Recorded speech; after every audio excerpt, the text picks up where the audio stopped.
Assalamualaikum warahmatullahi wabarakatuh. Pertama-tama marilah kita ucapkan puji syukur kehadirat Allah Subhanahu wa taala atas rahmat dan karunia-Nya pada pagi ini kita dapat berkumpul bersama dalam acara sosialisasi aksi nyata modul 14 budaya positif oleh Ibu Nur Maria.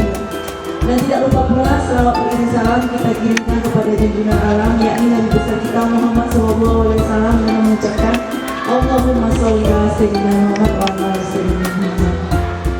Yang kami hormati Ibu Kepala Sekolah, yang kami hormati Bapak Ibu Majelis Guru yang telah hadir dalam acara diseminasi aksi nyata modul 14. Acara pertama yaitu kata sambutan yang disampaikan oleh Ibu Kepala Sekolah kepada Ibu Haja Masniat SPDMM. Kami persilakan dengan segala hormat.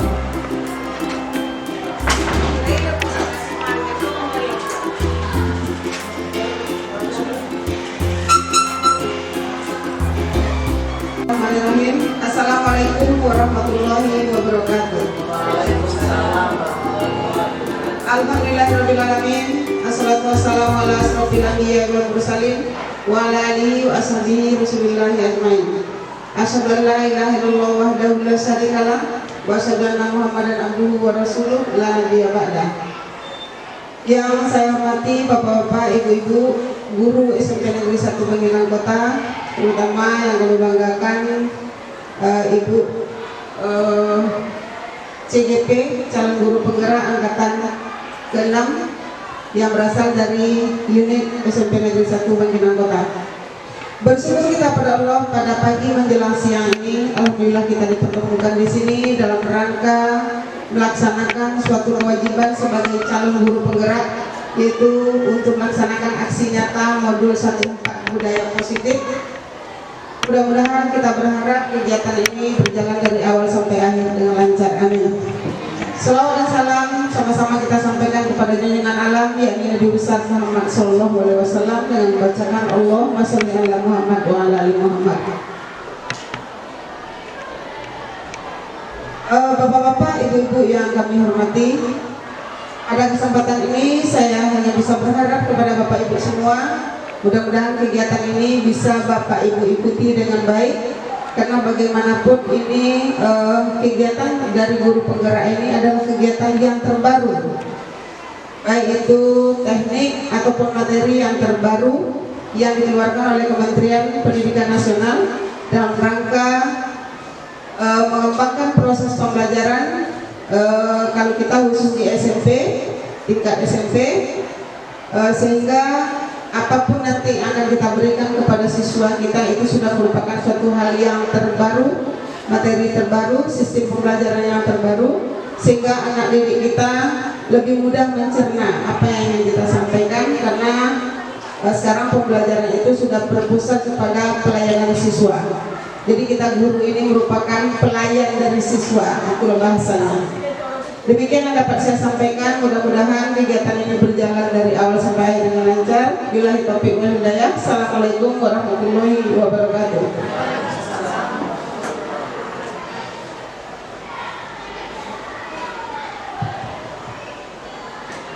Terima kasih atas sambutan yang telah diberikan oleh Ibu Kepala Sekolah. Acara selanjutnya yaitu pemaparan materi yang akan disampaikan oleh Ibu calon guru penggerak angkatan 6 ini, Ibu Nur Maria MPD. Kepada Ibu Nur Maria kami persilakan dengan segala hormat. Terima kasih. Assalamualaikum warahmatullahi wabarakatuh. Terima kasih saya ucapkan kepada Ibu Kepala Sekolah UPT SMP Negeri 1 Bangkinang Kota, Ibu Haja Masniat SPDMM. Terima kasih atas kedatangannya Ibu dan atas support dan dukungannya.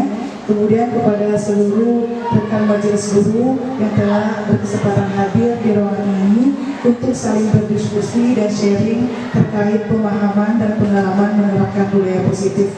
Bagi Bapak Ibu, untuk sekedar sharing bahwasanya kami dari calon guru penggerak ini mempelajari modul 1 ada dalam kaitan dengan tema itu ada modul 1.1, modul 1.2, modul 1.3, dan modul 1.4. Dari sekian modul itu, modul 1.4 inilah yang paling banyak materinya.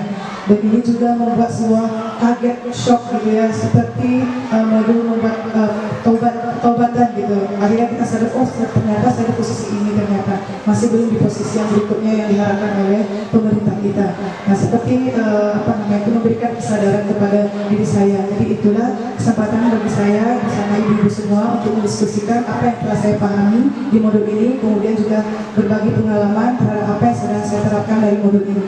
Baik Bapak Ibu, selanjutnya saya ucapkan juga sekali lagi selamat datang Bapak Ibu dan guru hebat, Bapak dan Ibu guru hebat.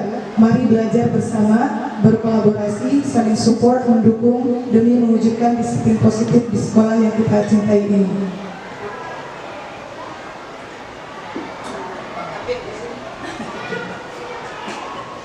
Terima kasih Bu. Kemudian kita lanjutkan ya Bapak Ibu.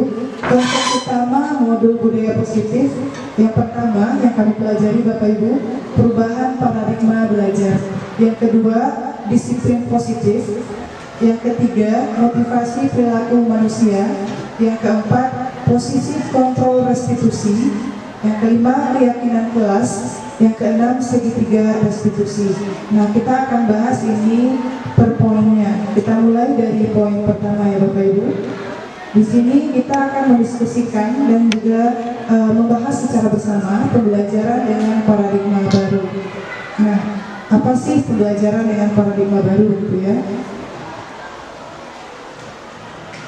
Pembelajaran dengan paradigma baru Bapak Ibu itu dirancang berdasarkan prinsip pembelajaran yang terdiferensiasi, sehingga setiap murid belajar sesuai dengan kebutuhan dari tahap perkembangannya untuk mewujudkan profil pelajar Pancasila. Nah, apa yang Bapak Ibu ketahui tentang profil pelajar Pancasila? Silakan Bapak Ibu. Mungkin Ibu Diana, silakan. Ya.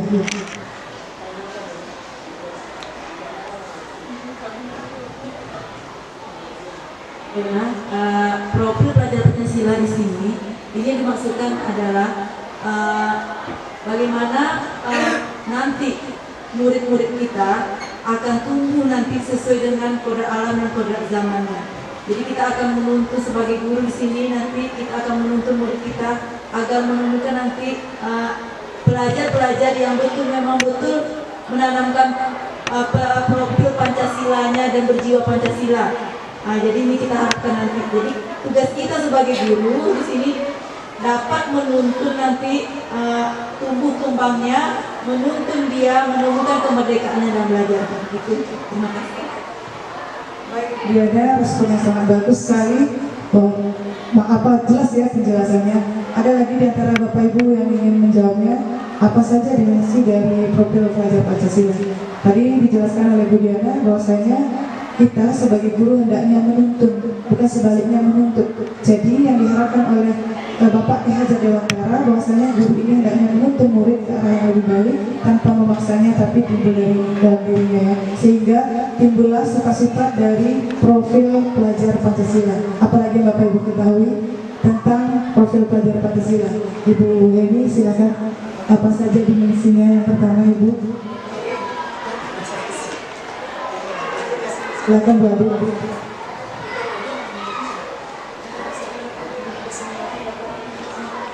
Profil pelajar Pancasila adalah perwujudan pelajar Indonesia sebagai pelajar sepanjang hayat yang memiliki kompetensi global dan berperilaku sesuai dengan nilai-nilai Pancasila dengan 6 ciri utama. Yang pertama, beriman. Yang kedua, bertakwa kepada Tuhan Yang Maha Esa. Yang ketiga, berakhlak mulia. Yang keempat, berbineka tanggung global.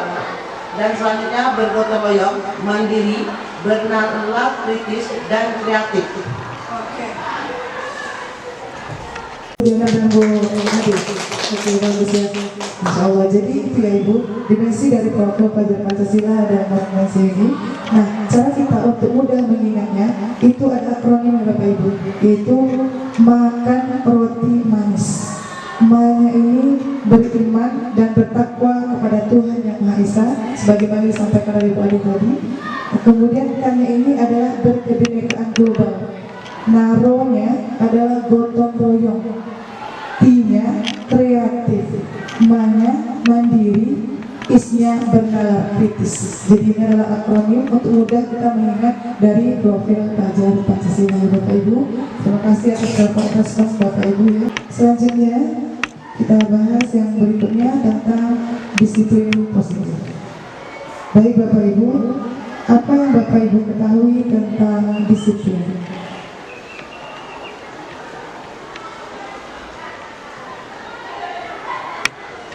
Ada yang mencoba untuk menjawab apa itu disiplin yang biasa kita dengar atau berdasarkan kebudayaan kita, budaya kita di lingkungan kita atau kebiasaan kita, apa itu disiplin Bapak Ibu?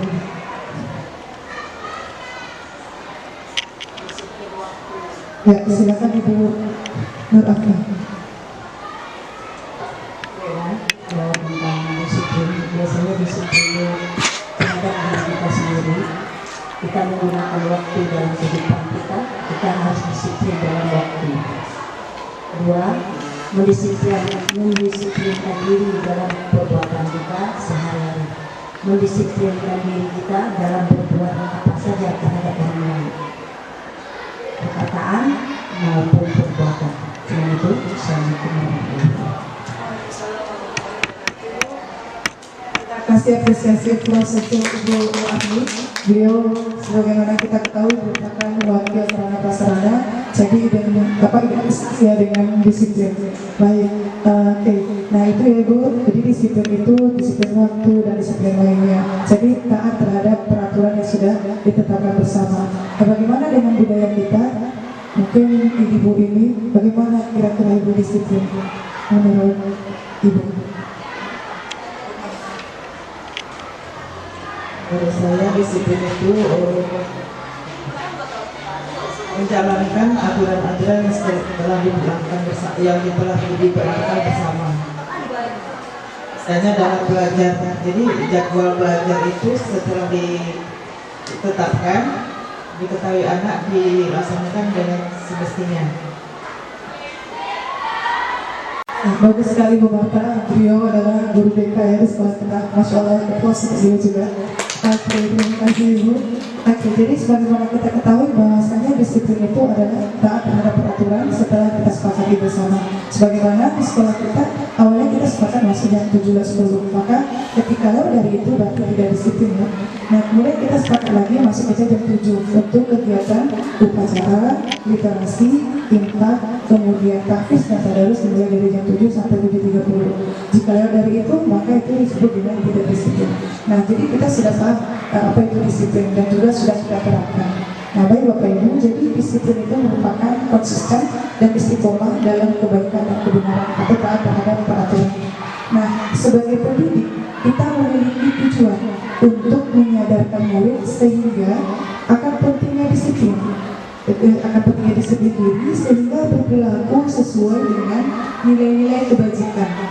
Nah, yang bersifat universal dan memiliki motivasi intrinsik dan motivasi ekstrinsik.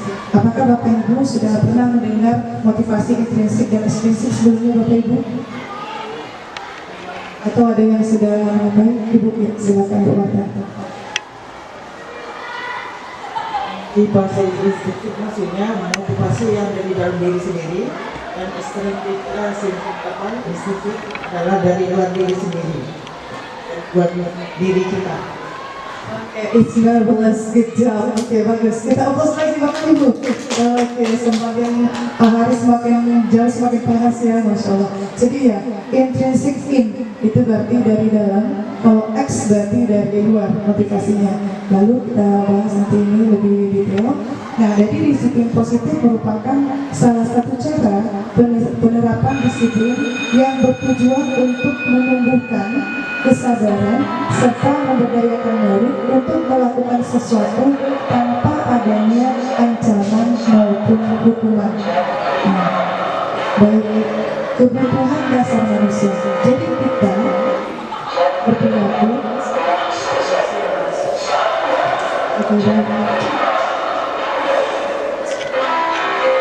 jadi Bapak Ibu, kita berburu selanjutnya kebutuhan dasar manusia. Jadi kita sebagai manusia dalam bertingkah laku ada kebutuhan dasar.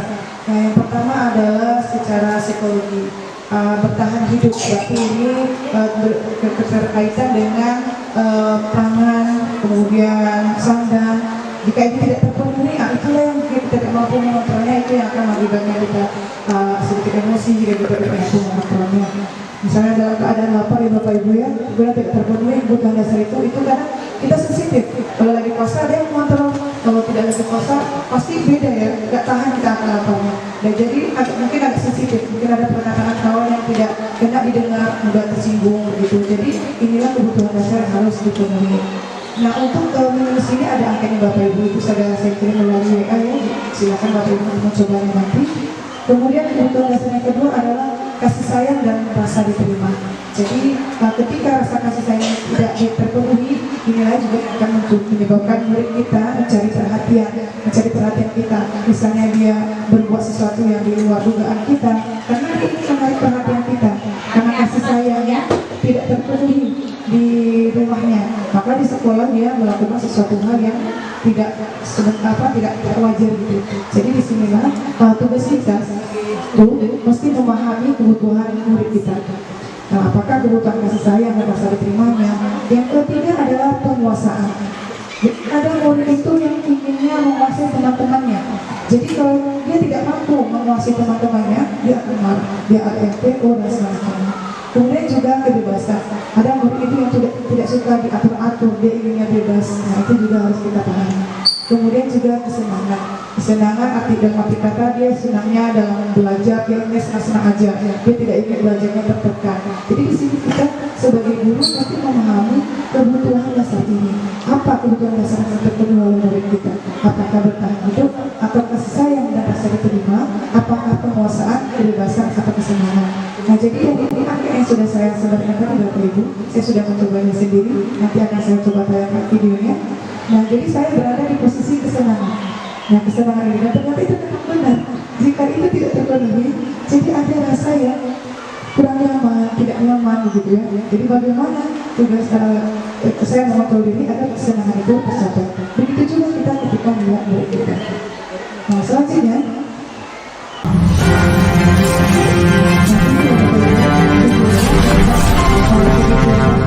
dasar manusia. Ya, saya perlu mengenai suatu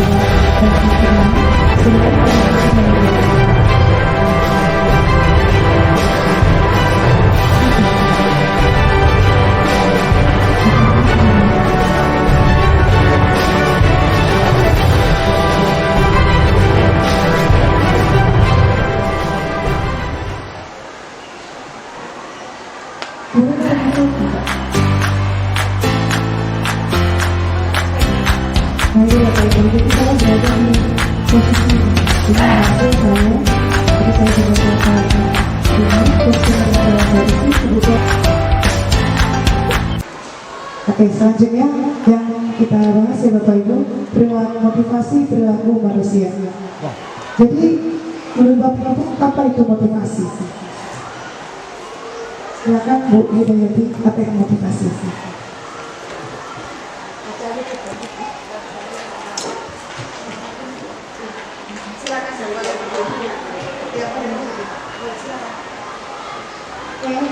Menurut saya, motivasi adalah suatu dorongan yang timbul pada diri seseorang secara sadar atau tidak sadar untuk melakukan sesuatu tindakan dengan tujuan tertentu. Terima kasih. Bagus sekali jawabannya Bu Hidayati, tepuk tangan dulu untuk Bu Hidayati Bapak Ibu. Bagus, terima kasih ya atas apresiasinya juga dan jawaban dari Bu Hidayati. Jadi motivasi itu merupakan dorongan yang timbul pada diri seseorang secara sadar atau tidak sadar untuk melakukan suatu tindakan dengan tujuan tertentu. Nah, jadi misalnya menghindari ketidaknyamanan dan hukuman. Kategori yang pertama, murid melakukan disiplin diri karena ia takut dihukum.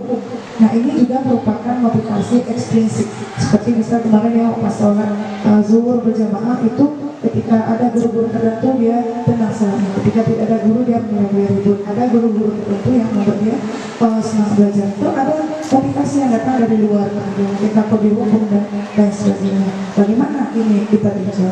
Kemudian yang kedua, mendapatkan imbalan atau penghargaan dari orang lain. Nah, murid melakukan disiplin diri karena ia ingin mendapat imbalan. Nah, ini merupakan motivasi ekstrinsi juga. Jadi hukuman dan imbalan atau penghargaan merupakan motivasi ekstrinsik yang datangnya dari luar. Jika kedua ini tidak diperoleh, dia tidak melakukan sesuatu hal yang positif. Nah, inilah yang dimaksud dengan disiplin positif. Jadi motivasi yang datang dari dalam. Nah, menghargai nilai-nilai kebajikan diri sendiri. Karena pada dasarnya manusia ini mempunyai hati nurani yang menitik beratkan kepada sebuah kebaikan. Nah, jadi kita sebagai guru harus membiasakan murid untuk menggali potensi dirinya. Jadi murid melakukan disiplin diri karena sadar akan nilai kebajikan dirinya ini. Nah, ini merupakan motivasi intrinsik. Jadi kita menggali motivasi itu dari dalam diri murid, membuat murid itu sadar tanpa adanya apakah itu karena takut hukuman atau adanya penghargaan. Nah, inilah yang dimaksud dengan disiplin positif. Besar harapannya kita mampu menyadarkan murid dan itu datang dari dirinya sendiri. Nah, kemudian konsep disiplin dengan identitas gagal. Yang pertama adalah hukuman. Kita tahu bersama bahwasanya hukuman ini tentunya menyakitkan bagi murid. Kemudian hukuman itu kita masih ingat ya, kalau kita dihukum merasa ketakutan, kemudian kita merasa tidak nyaman, ya. Kemudian hukuman itu sifatnya lebih ke memaksa. Kalau nggak mau seperti itu, kamu harus gini. Nah, kan jadi memaksa murid. Kemudian murid akan menyembunyikan kesalahannya. Dia takut untuk jujur. Dia justru lebih berani untuk berkata bohong. Karena kalau dia jujur, dia akan dihukum. Jadi mending lagi dia berbuat bohong, tidak dihukum. Nah, itu salah satu efek dari hukuman. Kemudian murid juga akan menjadi rendah diri. Dia tidak merasa tidak punya kemampuan karena dihukum terus. Ya Bapak Ibu ya. Kemudian bagaimana kalau kita tinjau dari penghargaan? Penghargaan tentunya tidak efektif. Ini yang membuat kami pas pembelajaran ini sangat kaget. Kenapa penghargaan tidak efektif? Bahkan karena selama ini kita beranggapan penghargaan itu bagus untuk memberikan semangat dan motivasi kepada murid. Wah, ternyata setelah mempelajari ini penghargaan juga sama halnya dengan hukuman. Kemudian merusak hubungan, ada sifat iri. Misalnya selama terus yang dikasih hukuman penghargaan, yang lain tidak dikasih, dia aja terus. Kemudian juga mematikan kreativitas. Karena dia merasa lebih mampu, lebih pintar, jadi dia hanya mendapatkan penghargaan. Sudah, nanti saya juga akan mendapat penghargaan. Dia terus yang dapat juara. Jadi dia tidak mau lagi membuat sesuatu hal yang kreatif. Kemudian di sekolah kita memang tidak ada ranking. Seandainya ada ranking itu juga menghukum karena sifatnya akan kasihan kepada anak yang tidak mendapatkan ranking. Belum lagi dibully oleh teman-temannya, belum lagi nanti orang tuanya merasa malu anaknya dapat didik yang paling rendah. Padahal kita harus melihat potensi lain, minat lain daripada murid. Nah, itulah tugas kita sebagai guru untuk menghargai potensi dan minat yang dimiliki oleh setiap murid kita. Nah, inilah pembelajaran merdeka, lebih mencoba dan menggali potensi dan minat yang ada pada murid. Kemudian kita menerapkan pembelajaran yang berdiferensiasi, Bapak Ibu. Kemudian penghargaan ini juga merampas hak menghargai dirinya. Nah, selanjutnya konsep disiplin dengan identitas sukses. Yang pertama ada konsekuensi, yang kedua ada restitusi. Nah, bagaimana ditinjau dari kedua aspek ini? Nah, jika kita lihat dari konsekuensi, mungkin Bapak Ibu sudah pernah melakukannya ya. Nah, konsekuensi penguatannya jangka pendek tentunya. Jika ada yang memantaunya, ya berarti berlanjut. Jika tidak ada, berarti tidak berlanjut lagi kebaikan. Kemudian perlu monitoring berkelanjutan. Tentu ditinjau oleh guru. Kalau ada guru itu dibuat lagi, kalau ada guru itu dibalik lagi. Seperti itu. Kemudian adanya stimulus dan respon. Adanya pancangan dulu, baru dia pancangan dulu, baru dia berbuat baik. Jika tidak berbuat baik. Kemudian kehilangan waktu untuk memenuhi kesalahannya. Nah, kemudian selanjutnya kita lihat dari segi restitusi. Apakah Bapak Ibu sudah pernah mendengar kata-kata restitusi ini, Bapak Ibu? Belum ya, karena ini sesuatu hal yang baru. Ya, jujur kami yang CGP, saya juga baru mendengar ini kata-kata restitusi. Karena pertama awal ini kok susah banget restitusi. Jadi hati-hati bilangnya. Bisa kalau presiden jadi ini ya, jadi tidak baik. Nah, apa itu restitusi? Nah, kita lihat dari contohnya. Murid lebih bertanggung jawab untuk perilakunya. Kemudian fokus pada pemecahan masalah dalam jangka panjang karena sadar dari dalam diri. Kemudian murid menghormati dirinya dan juga orang lain. Nah, bagaimana teori kontrolnya? Karena itu berasal dari dirinya, tentu teori kontrolnya dari dirinya sendiri. Kemudian murid bersemangat memperbaiki kesalahannya. Baik, kemudian Bapak Ibu, konsep disiplin pendekatan restitusi sebuah cara menanamkan disiplin positif baik pada murid. Nah, sebagaimana kita tahu ya Bapak Ibu, di sini pengertian restitusi ya. Nah, restitusi adalah proses menciptakan kondisi bagi murid untuk memperbaiki kesalahan mereka, sehingga mereka bisa kembali pada kelompok mereka dengan karakter yang lebih kuat. Ini menurut dosen tahun 2004. Nah, jadi restitusi itu menimbulkan rasa sadar pada diri anak akan berbuat kebaikan dan sadar akan kesalahannya. Kemudian ciri-ciri restitusi bukan menebus kesalahan, namun belajar dari kesalahan. Jadi anak murid tidak takut untuk berbuat salah, karena dari kesalahan itu akan dia menjadi lebih tahu. Kemudian dia menjadi tahu apa yang harus dilakukan berikutnya untuk pribadinya. Memang ini membutuhkan proses dalam jangka waktu yang lama, dan kita memang membutuhkan kesabaran di sini. Kemudian memperbaiki hubungan antara guru dengan murid atau antara murid dengan teman sekelompoknya. Kemudian menuntut untuk melihat ke dalam dirinya, jadi dia merenungi potensi apa yang dia miliki, kesalahan apa yang telah dia lakukan. Kemudian mencari kebutuhan dasar yang mendasari tindakannya. Jadi kebutuhan dasar tadi dia akan mencari kebutuhan itu. Kemudian fokus pada karakter yang terbentuk. Tentu harapan kita adalah karakter dari profil belajar Pancasila. Kemudian menguatkan dan fokus pada solusi. Jadi di sini ada tindakan guru. Apakah karena kita sudah membahas tadi tentang hukuman, konsekuensi, kemudian ada restitusi, kita bahas.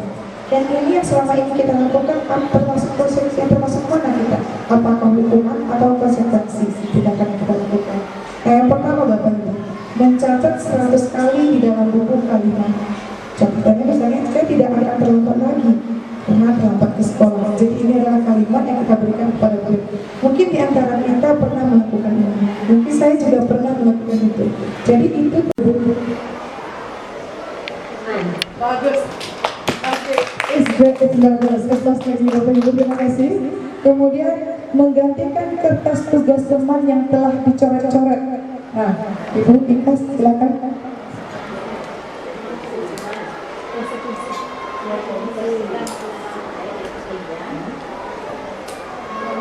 Termasuk konsekuensi. Oke, bagus Bu Ikas. Terima kasih Bu Ikas. Oke, selanjutnya Ibu Diana. Membersihkan tumpahan air di meja tulis karena tersenggol pada saat belajar. Apakah itu hukuman atau konsekuensi, Ibu?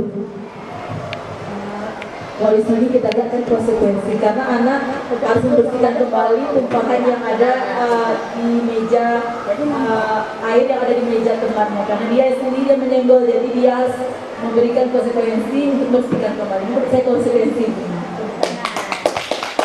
Bagus ya, sempurna jawabannya sama dengan ibu-ibu yang lainnya juga ada alasannya. Jadi itu adalah konsekuensinya, dia harus membersihkan meja tersebut karena tersenggol. Bagus. Dan berikutnya, murid disuruh untuk mengenakan sepatu seharian di sekolah karena tidak mengenakan sepatu hitam. Jadi dia tidak mengenakan sepatu ya. Oke, silakan. Murid disuruh untuk mengenakan sepatu seharian di sekolah. Apa itu termasuk apa itu Ibu Ani?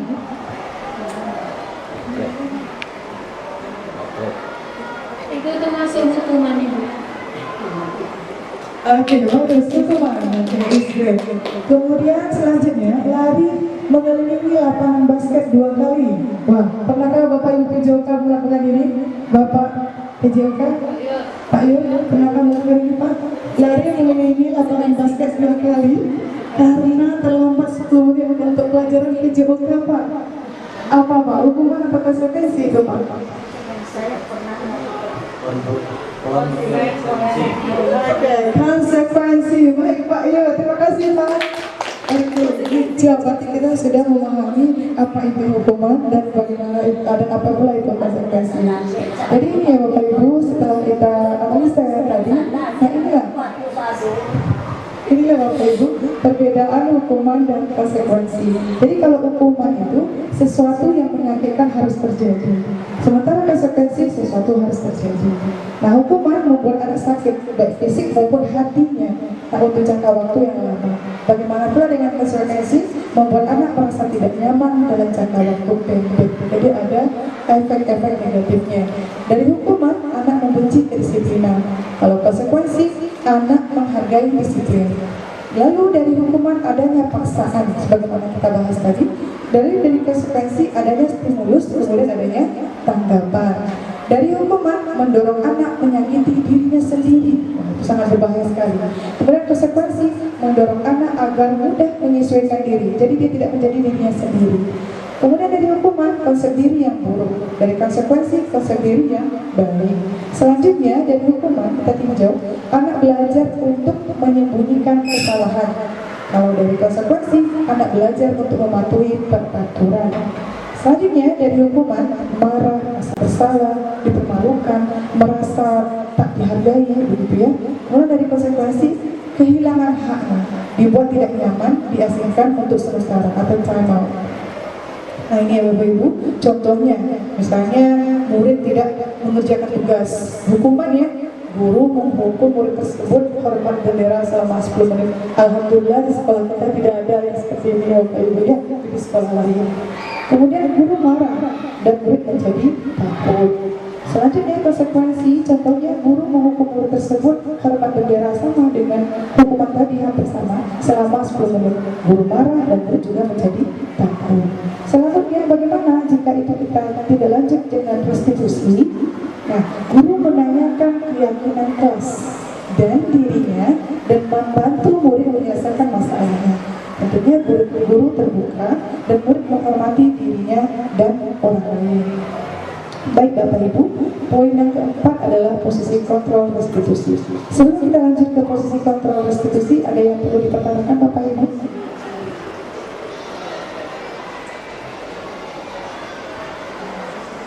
Baik, terima kasih atas waktunya. Di sini sedikit saya ingin bertanya, Bu. Ini masalahnya di sekolah kita ini, kita masih melihat beberapa dari murid kita, tidak semuanya. Ini masih sering berbicara, mungkin berbicara agak kotor sedikit atau yang bisa disebut dengan bercarut gitu kan. Bagaimana tindakan nanti kita sebagai ibu sebagai guru penggerak nanti menyikapi masalah yang kita hadapi sekarang ini. Bagaimana caranya supaya murid kita ini nanti menghilangkan atau menghindari atau tidak melakukan lagi atau berbicara yang tidak baik tersebut, perbuatan. Bagaimana caranya Bu? Ini mohon solusinya. Baik, terima kasih. Assalamualaikum warahmatullahi wabarakatuh. Baik, bagus sekali pertanyaan Bu Diana. Kita hapus dulu pertanyaannya. Masya Allah. Oke, good job. Jadi pertanyaan itu timbul karena dalam proses belajar berarti sudah masuk pelajaran yang kita diskusikan bersama hari ini. Dan itu akan kita jawab selesai kita membahas tentang keyakinan kelas. Tapi karena itu akan berkaitan dengan juga segitiga restitusi. Baik, kita lanjut, nanti kita akan menjawab pertanyaan dari Bu Diana. Posisi kontrol restitusi Bapak Ibu yang keempat. Nah, posisi ada 5 posisi kontrol restitusi. Yang pertama adalah penghukum, yang kedua adalah pembuat rasa bersalah, yang ketiga adalah teman, yang keempat adalah pemantau, yang kelima adalah manajer. Jadi ini bisa kita lihat kita berada di posisi mana. Apakah kita di posisi penghukum, atau di posisi pembuat rasa bersalah kepada murid kita, atau berada di posisi teman, atau pemantau, atau posisi manajer. Ini juga bisa kita terapkan pada anak kita sendiri. Nah, ini 5 posisi kontrol restitusi. Nah, ini contoh kalimat dari contoh penerapan 5 posisi kontrol. Yang pertama adalah penghukum. Misalnya, patuhi aturan sekolah lalu berdiri di depan barisan. Tentunya contoh penghukum ya, orang yang memberikan hukuman. Kemudian pembuat rasa bersalah, contohnya berapa kali ibu bilang harus memberitahu kamu, ibu kecewa sama kamu, jadi merasa bersalah. Kemudian posisi teman, dia merasa berteman dengan muridnya, ayolah tertib, ibu bangga kali ini tidak apa-apa kamu salah. Seperti itu yang mengajak apa anak itu berteman dengan dia. Kemudian juga sebagai posisi kontrol sebagai pemantau, kamu sudah melanggar apa peraturan dan konsekuensinya. Nah, itu sebagai pemantau. Kalau manajer, kalimatnya kira-kira seperti ini. Apakah kamu tahu kesalahanmu? Kira-kira bagaimana kamu akan memperbaiki kesalahan ini? Nah, begitu contoh kalimatnya Bapak Ibu. Nah, ini dari 10 sekian banyak kalimat yang tadi, ini adalah beberapa di antaranya ya Bapak Ibu. Ini bisa kita baca dan juga saya share kepada Bapak Ibu. Nah, saya bacakan ya, posisi manajer mengajukan pertanyaan-pertanyaan, apa yang kita yakini, apa yang bisa kamu kerjakan untuk memperbaiki masalah ini. Itu salah satu kalimat untuk sebagai posisi kontrol pada posisi manajer. Kemudian menguatkan pribadi, kemudian murid meletakkan dirinya sebagai individu yang positif dalam dunia berkualitas. Selanjutnya, bagaimana caranya saya bisa memperbaiki keadaan, juga mengevaluasi diri, bagaimana cara memperbaiki diri. Nah, ini Bapak Ibu, contohnya ya, kita baca kalimat ini, lalu untuk masuk dalam posisi kontrol yang mana di antara 5 posisi kontrol tadi? Ada apa aja Bapak Ibu posisi kontrol tadi? Pertama, ada penghukum, ya, penguasa bersalah, ya, silakan. Pertama ada penghukum, kemudian ada sebagai pembuat merasa bersalah, kemudian ada sebagai teman, kemudian ada pemantau, dan posisi yang terakhir itu sebagai manajer. Ya, manajer. Oke, baik. Di antara posisi itu, yang mana yang paling bagus Bapak Ibu? Silakan jawab. Manajer. Masya Allah. Ya, bagus, manajer. Jadi kita analisa pernyataannya, saya kecewa sekali dengan kamu. Itu kira-kira termasuk posisi kontrol yang mana Bapak Ibu? Silakan Ibu Marta. Merasa bersalah. Ya, Masya Allah, bagus ya. It's marvelous, membuat orang merasa bersalah, karena anak merasa bersalah ya. Oke, selanjutnya, kamu tidak pernah benar melakukannya. Posisi apa itu Ibu Darafna? Posisinya tentang pembukti. Oke, it's marvelous ya, itu adalah posisi sebagai penghukum. Selanjutnya Ibu Nur, ayolah lakukan demi Ibu. Posisi teman. Bagus sekali ya jawaban Bapak Ibu ya. Selanjutnya, apakah kamu mau mendapatkan stiker bintang hari ini? Ya, silakan Ibu Hidayati. Posisi pemantau. Oke, good job pemantau ya. Kemudian, bagaimana kamu bisa menyelesaikan masalah ini, Ibu? Silakan. Posisi manajer. Posisi manajer ya. Ya, tepuk tangan untuk kita semuanya. Oke, terakhir selalu yang paling terakhir. Nah, Ibu Anissa. Sebagai posisi penghukum. Oke, bagus. Posisi penghukum ya, jadi posisi kontrol di posisi penghukum ya, adalah keyakinan kelas. Nah, mengapa tidak peraturan saja? Mengapa harus keyakinan kelas? Nah, mengapa kita memiliki peraturan harus menggunakan helm bila mengendarai kendaraan roda 2? Mengapa kita memiliki peraturan 3M? Kemarin ya, waktu masa COVID, menggunakan masker, mencuci tangan, dan menjaga jarak 1,5 meter. Kemudian, mengapa kita memiliki peraturan harus datang tepat waktu pada saat mengikuti pelatihan misalnya? Nah, untuk mendukung motivasi intrinsik, kembali ke nilai-nilai atau keyakinan-keyakinan lebih menggerakkan seseorang dibandingkan mengikuti serangkaian peraturan-peraturan. Baik Bapak Ibu, nah ini adalah keyakinan kelas yang telah saya laksanakan di kelas. Nah, ini adalah kegiatannya, membuat keyakinan kelas, karena nanti setiap kesalahan yang dilakukan murid kembali kepada kesepakatan yang telah kita sepakati bersama, dan kesepakatan itu kita sepakati bersama murid-murid kita akan menjadi sebuah keyakinan. Nah, itulah yang akan kita budayakan dan menjadi sebuah pembiasaan. Pertama, berdiskusi tentang peraturan. Yang kedua, merumuskan peraturan menjadi keyakinan. Yang ketiga, menempelkan keyakinan tersebut.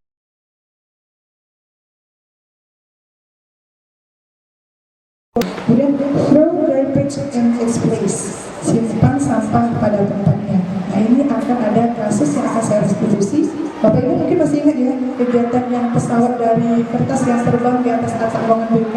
Nah itu saya terapkan langkah-langkah restitusi pada anak tersebut. Nah kembalikan lagi ke keyakinan kelas yang sudah disepakati bersama, yaitu throw your badge in this place. Simpan sampah pada tempatnya, bukan dalam selesai. Selanjutnya, don't talk when the teacher is smart. Jadi jangan berbicara ketika guru menjelaskan. Itu adalah keyakinan setelah kita sepakati bersama-sama murid yang saya sudah lakukan dengan murid bersama. Selanjutnya Bapak Ibu, nah ini ya, peraturan dan keyakinan kelas. Ini adalah poin tentang peraturan dan keyakinan kelas. Kalau peraturan selalu kembalikan buku ke tempatnya seperti itu. Jadi kalau keyakinan kelas tanggung jawab. Nah, kalau peraturan lagi dilarang mengganggu orang lain, keyakinan kelas menghormati orang lain. Kalau di peraturan hadir di sekolah 15 menit sebelum pembelajaran dimulai. Nah ini ada perubahan ataupun perbedaan kalimatnya. Kalau keyakinan kelas itu singkat, sederhana dan mudah diingat oleh murid dengan kalimat yang positif tentunya. Menghormati orang lain dan komitmen. Nah itu bahasa yang digunakan untuk keyakinan kelas, berbeda dengan peraturan. Kalau di peraturan ada kata kalimat larangan, prohibition dalam bahasa Inggrisnya, misalnya dilarang melakukan kekerasan. Sementara keyakinan kelas selalu menulisnya dalam bentuk kalimat yang positif sehingga membuat penyerang atau semangat bagi murid untuk melakukan hal-hal yang positif, misalnya keselamatan, menghormati orang lain, kalimatnya bagus, positif. Kemudian tidak boleh menggunakan kalimat, kalau di peraturan kan dilarang menggunakan narkoba. Bagaimana kalau keyakinan kelas bahasanya kesehatan? Kalau di peraturan bergantian atau menunggu giliran. Kalau keyakinan kelas nanti orang lain bersabar. Nah kalau peraturan gunakan masker. Kalau keyakinan kelas gimana bahasanya? Kesehatan, keselamatan. Di peraturan jangan berlari di kelas tanpa koridor. Tapi kalau di keyakinan kelas tulisannya keselamatan dan keamanan Bapak Ibu. Nah bagaimana sih pembentukan keyakinan kelas? Ini ya Bapak Ibu. Pertama kalimatnya lebih abstrak dari peraturan. Yang kedua berupa pernyataan universal. Yang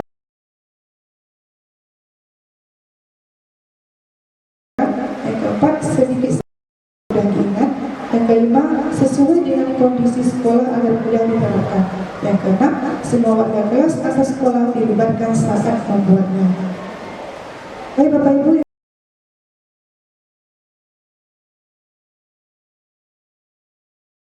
untuk menjawab pertanyaan dari Ibu Diana tadi, bagaimana kita menghadapi murid kita yang mengatakan kata-kata hal yang tidak baik, sesuatu hal yang tidak sesuai dengan normalnya, tidak pantas, tidak enak bila kita mendengarkan. Nah, maka yang pertama kita lakukan adalah menstabilkan identitas. Jadi kita semua akan melakukan hal terbaik yang bisa kita lakukan. Kita interview anak kita tanya kesalahan apa yang telah dia lakukan, apakah boleh melakukan seperti itu.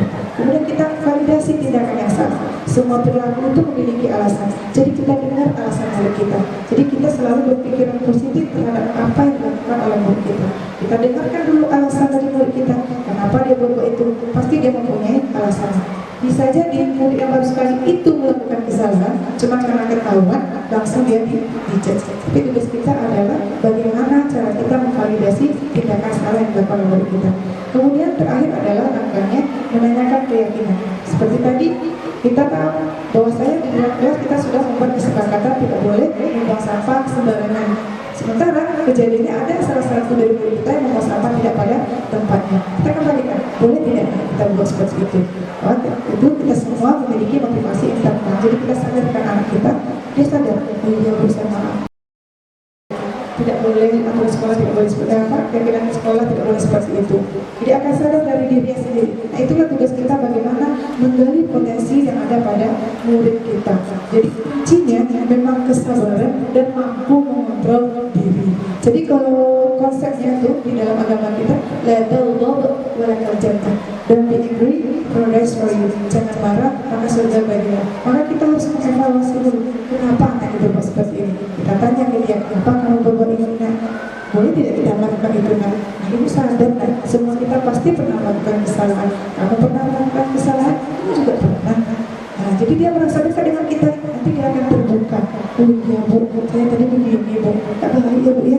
Nah, bagus tahu ya, tak baik. Nah, coba, mungkin ini membutuhkan waktu yang tidak sebentar, memang membutuhkan waktu yang lama. Maka itulah sebabnya budaya positif. silakan konsisten secara terus-menerus. Selanjutnya, ini contoh penerapan segitiga restitusi ya Bapak Ibu. Ini ada videonya, kita akan nonton videonya. Kemudian ini adalah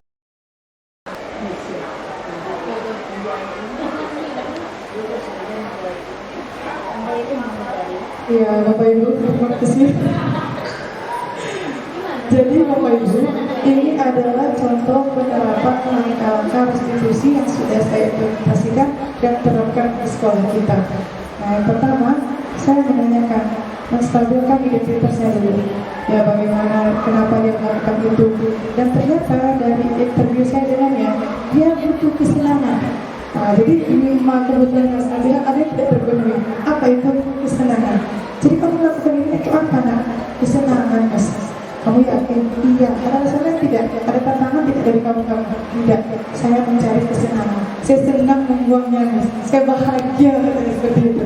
Subhanallah kamu bahagia. Ya itu yang saya rasakan mas, saya seperti itu. Lalu saya setelah itu validasi kita. Setelah menstabilkan identitasnya, dia sudah mengakui misalnya memvalidasi kita. Saya berbilang seperti itu.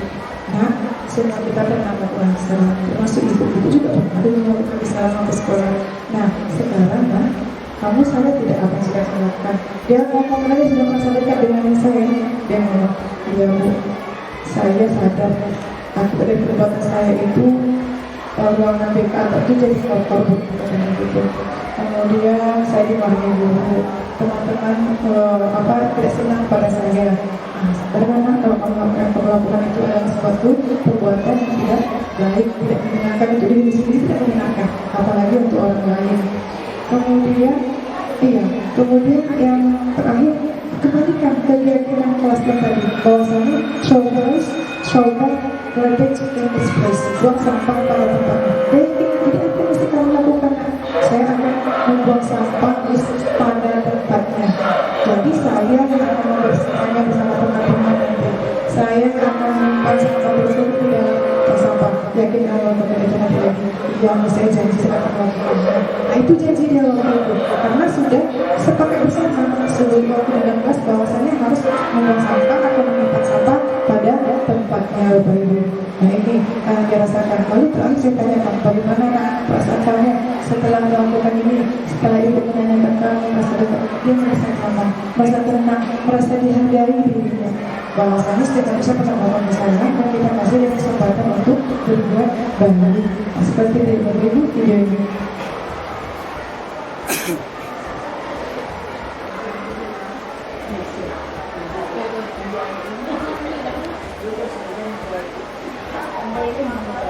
Ya Bapak Ibu, terima kasih. Jadi Bapak Ibu, ini adalah contoh penerapan langkah-langkah restitusi yang sudah saya implementasikan dan terapkan di sekolah kita. Nah, yang pertama, saya menanyakan, menstabilkan identitasnya dulu. Ya, bagaimana, kenapa dia melakukan itu. Dan ternyata dari interview saya dengannya, dia butuh kesenangan. Nah, jadi 5 kebutuhan yang saya bilang ada yang tidak terpenuhi. Apa itu kesenangan? Jadi kamu melakukan ini itu apa nak? Kesenangan mas. Kamu yakin? Iya. Ada alasannya tidak? Ada tantangan tidak dari kamu? Tidak. Saya mencari kesenangan. Saya senang membuangnya mas. Saya bahagia seperti itu.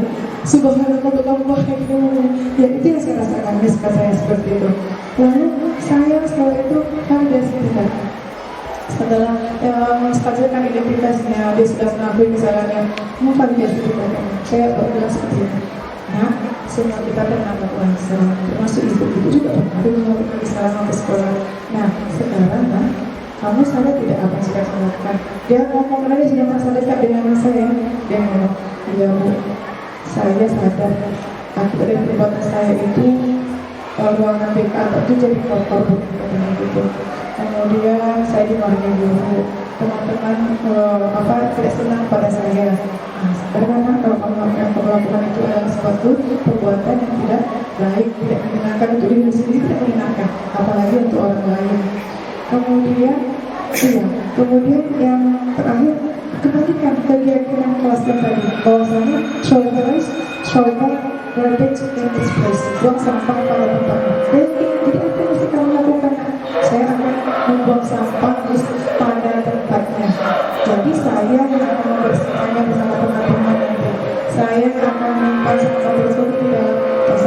yakin kalau Bapak itu nanti lagi yang saya janji sekarang lagi. Nah itu janji dia waktu itu karena sudah sepakat bersama sebelum 2019 bahwasannya harus membuang sampah atau menyimpan sampah pada tempatnya Bapak Ibu. Nah ini yang dirasakan. Lalu terakhir saya tanyakan bagaimana nak perasaan kamu setelah melakukan ini, setelah ibu menanyakan kamu merasa dekat, dia merasa nyaman, merasa tenang, merasa dihargai di dunia. Bahwasanya setiap manusia punya kemampuan kesalahan dan kita masih ada kesempatan untuk berbuat baik. Nah, seperti itu Bapak Ibu video ini.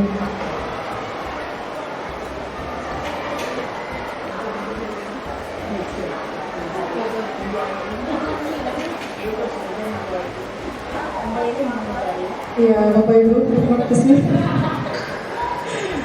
Jadi Bapak Ibu, ini adalah contoh penerapan langkah-langkah restitusi yang sudah saya implementasikan dan terapkan di sekolah kita. Nah, yang pertama, saya menanyakan, menstabilkan identitasnya dulu.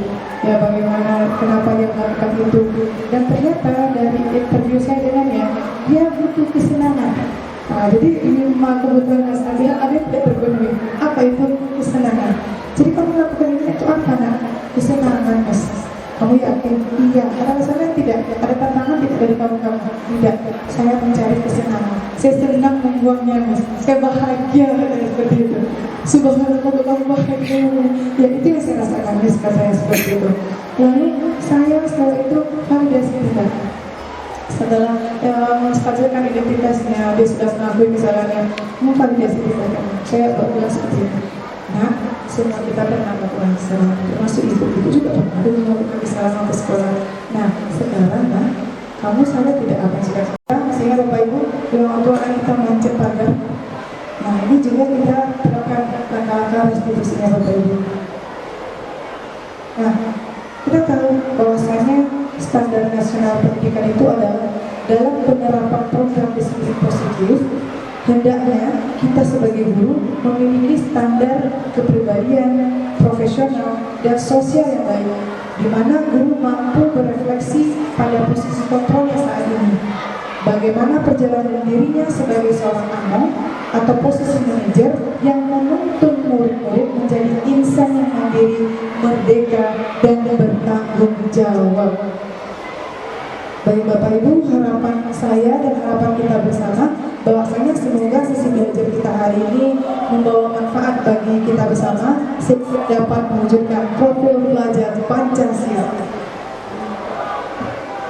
Oke, izinkan saya menutupnya dengan pantun ya Bapak Ibu sebelum kita masuk nanti ke sesi pertanyaan.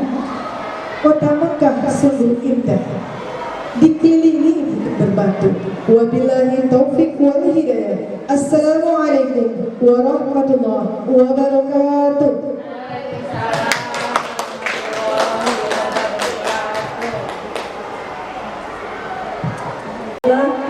Terima kasih atas pemaparan yang luar biasa dari Ibu CGP kita, Bu Nahria dari CGP Angkatan 6. Kita beri aplaus yang meriah dulu Bu. Terima kasih Bapak Ibu semuanya. Jadi untuk sebelum menutup acara ini kita buka sesi pertanyaan. Ini ada 2 pertanyaan saja supaya tidak makan waktu yang lama. Kami persilakan kepada Bapak Ibu yang ingin memberikan pertanyaan. Sangat senang dengan yang Pak CGP ini dengannya. Pertanyaan saya, dengan belajar ini kita bisa menjalankan dengan keikhlasan kita mendidik anak kita untuk maju dan berbuat baik kepada yang ditujunya tentang pendidikan. Tentu kita berusaha dengan ikhlas ya kepada guru CGP atau guru-guru kita semua di sini. Bagaimana dengan keikhlasan kita mencontohkan kepada anak didik kita semua. Sekarang amat susah kita untuk mendidik anak kita kepada jalan yang benar, apalagi dorongan dari rumah tangga dia sendiri atau lingkungan. Jadi bagaimana kita di sekolah ini bisa mendidik dengan keikhlasan pula bagi guru yang bisa untuk bagi guru di sekolah mengarahkan kepada anaknya tersebut. Itu yang kami minta dari terima kasih. Assalamualaikum warahmatullahi wabarakatuh. kasih Bu Nur Afni atas pertanyaannya, sangat luar biasa sekali. Nah, di sini mungkin Ibu Nohoria akan coba menjawab sedikit dari pertanyaan dari Bu Nur Afni. Bagaimana caranya motivasi dari kita baik nanti di sekolah ini? Ya, terima kasih Ibu. Jadi hari ini ada dua pertanyaan. Yang pertama pertanyaan dari Bu Nurdiana terkait dengan bagaimana cara kita menghadapi murid yang mengucapkan kata-kata yang tidak baik. Yang kedua, bagaimana kita bisa membuat murid merasa nyaman dan kita sebagai guru ikhlas untuk melakukan tugas kita. Jadi Bapak Ibu, yang untuk jawaban pertama, kita bisa melakukan langkah restitusi. Kita kan sudah sepakat dengan murid kita bahwasanya kita harus berkata baik di dalam lingkungan sekolah. Jika tidak baik, kembalikan ke murid itu tersebut. Kita tanya ke dia. Alangkah baiknya pada saat kita membuat kesepakatan kelas yang akhirnya nanti berubah menjadi keyakinan kelas, kita bilang, nah kita sepakat ya untuk melakukan kata-kata yang baik. Jika tidak, apa yang harus kita sepakati bersama? Nah, itu sudah saya terapkan. Kita kalau disepakati, saya kasih ide. Bagaimana kalau Anda mau berkata yang tidak baik, ucapkan istighfar 7 kali. Setuju, setuju. Nah, mereka setuju. Jadi terkala jumpa dengan saya di jalan, dia bercanda dengan temannya, saya lewat. Dia bilangnya, apa? Coba. Astagfirullahalazim, astagfirullah. Kok pelit kali jadi orang, kok bilang astagfirullah aja. Coba lengkapi. Astagfirullahalazim, astagfirullahalazim, astagfirullahalazim sampai 7 kali. Nah, itu juga sudah diterapkan kepada murid-murid kita. Boleh nanti ditanya kepada anak kelas 8 sekarang ya, kelas 7 juga ada. Dan itu alhamdulillah efektif. Memang membutuhkan proses karena sesuatu itu tidak ada yang instan. Itu tuh butuh proses yang panjang. Tapi ada tindakan ataupun perubahan yang kita lakukan yang kita ajak murid kita. Begitu ya Ibu, Bapak Ibu Bos. Ya, terima kasih Ibu Bos. Yang kedua, ya, pertanyaan dari Bu Nur Afni, boleh menanyakan bahwasanya bagaimana murid kita merasanya menyenangkan belajar. Ya, tentunya kita kuncinya memang dari kita ya, ikhlas kita untuk melakukan kewajiban kita, tugas kita. Dan kalau saya sih konsep pribadinya itu tadi janji Rasulullah bahwasanya kalau kita mampu menahan amarah, berarti ada surga jaminan yang diberikan oleh Allah, yaitu la taghdab melakukan jannah, jangan marah maka surga bagimu. Pada saat itulah kesabaran dan ujian akan selalu datang. Pada saat itu kita harus belajar untuk bersabar terus. Sebenarnya pada saat kita mengajak anak kita untuk nyaman dengan posisi dia dan dia merasa dekat dengan kita, pada saat itu kita juga sedang belajar kepada diri kita sendiri, yaitu mengontrol diri kita agar tidak emosi. Bagaimana Ibu? Apakah sudah puas Ibu? Baik, terima kasih Rahmi dan Budiana atas pertanyaannya. Aplaus untuk beliau berdua. Oke, kita kembalikan kepada moderator. Baiklah, dengan berakhirnya sesi tanya jawab, maka berakhirlah aksi nyata pemaparan dari Ibu Nohoria pada modul budaya positif di sekolah kita. Semoga dengan penyampaian dan pemaparan dari beliau dapat merubah cara berpikir kita sebagai guru, kemudian dapat membawa arah yang lebih baik lagi untuk sekolah kita dan untuk murid-murid kita di masa depannya. Demikianlah dapat kami sampaikan. Saya sebagai moderator mohon maaf jika ada kesalahan. Wabillahi taufiq wal hidayah. Wassalamualaikum warahmatullahi wabarakatuh. Beri aplaus yang meriah dulu untuk Ibu Nohoria.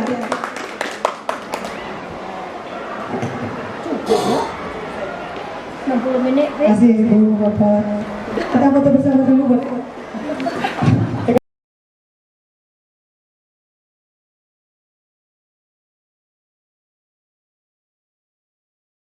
Assalamualaikum warahmatullahi wabarakatuh. Saya Mas Niar, Kepala SMP Negeri 1 Bangkinang Kota, ingin menyampaikan tentang desimisasi dari 2 orang guru CGP, yaitu Ibu Nur Hoiriah MPD dan Ibu Diana Oktaviani SPD, yang mana pada beberapa waktu yang lalu mereka berdua ini sudah menyampaikan aksi nyata tentang budaya positif. Dan alhamdulillah mereka ini berdua sudah berupaya sedemikian rupa, sudah melaksanakan tugasnya dengan baik, yaitu dalam rangka menyampaikan ke kawan atau mensosialisasikan ke kawan tentang motivasi intrinsik, yang mana salah satu dari motivasi ini kalau contohnya misalnya ketika anak bertemu dengan guru, mereka itu langsung bersalaman, istilahnya tanpa perintah. Begitu juga dengan hal-hal lain yang mungkin kita ambil contoh lain, ketika guru terlambat datang, anak sudah belajar sendiri di kelasnya. Itu mungkin 2 contoh budaya positif yang bisa kita terapkan di SMP Negeri 1 Bangkinang Kota. Kemudian manfaat dari budaya positif ini tentu saja sangat besar manfaatnya. Yang pertama sekali, lebih meningkatnya disiplin di SMP Negeri 1 Bangkinang Kota, karena alhamdulillah sebelum 2 orang guru CGP ini kita juga sudah punya 8 orang guru CGP yang alhamdulillah sudah sangat membantu terhadap kedisiplinan sekolah, terhadap peningkatan potensi sekolah, dan hal ini sangat didukung oleh sekolah atas apa saja yang sudah mereka laksanakan. Kemudian bagi mereka sendiri mungkin hal ini sangat berpengaruh positif, karena hal ini bisa diterapkan oleh mereka secara pribadi dan bisa ditularkan ke kawan-kawan di sekolah. Mungkin itu yang bisa dapat saya sampaikan. Mohon maaf atas segala kekurangan. Billahi taufiq wal hidayah. Assalamualaikum warahmatullahi wabarakatuh.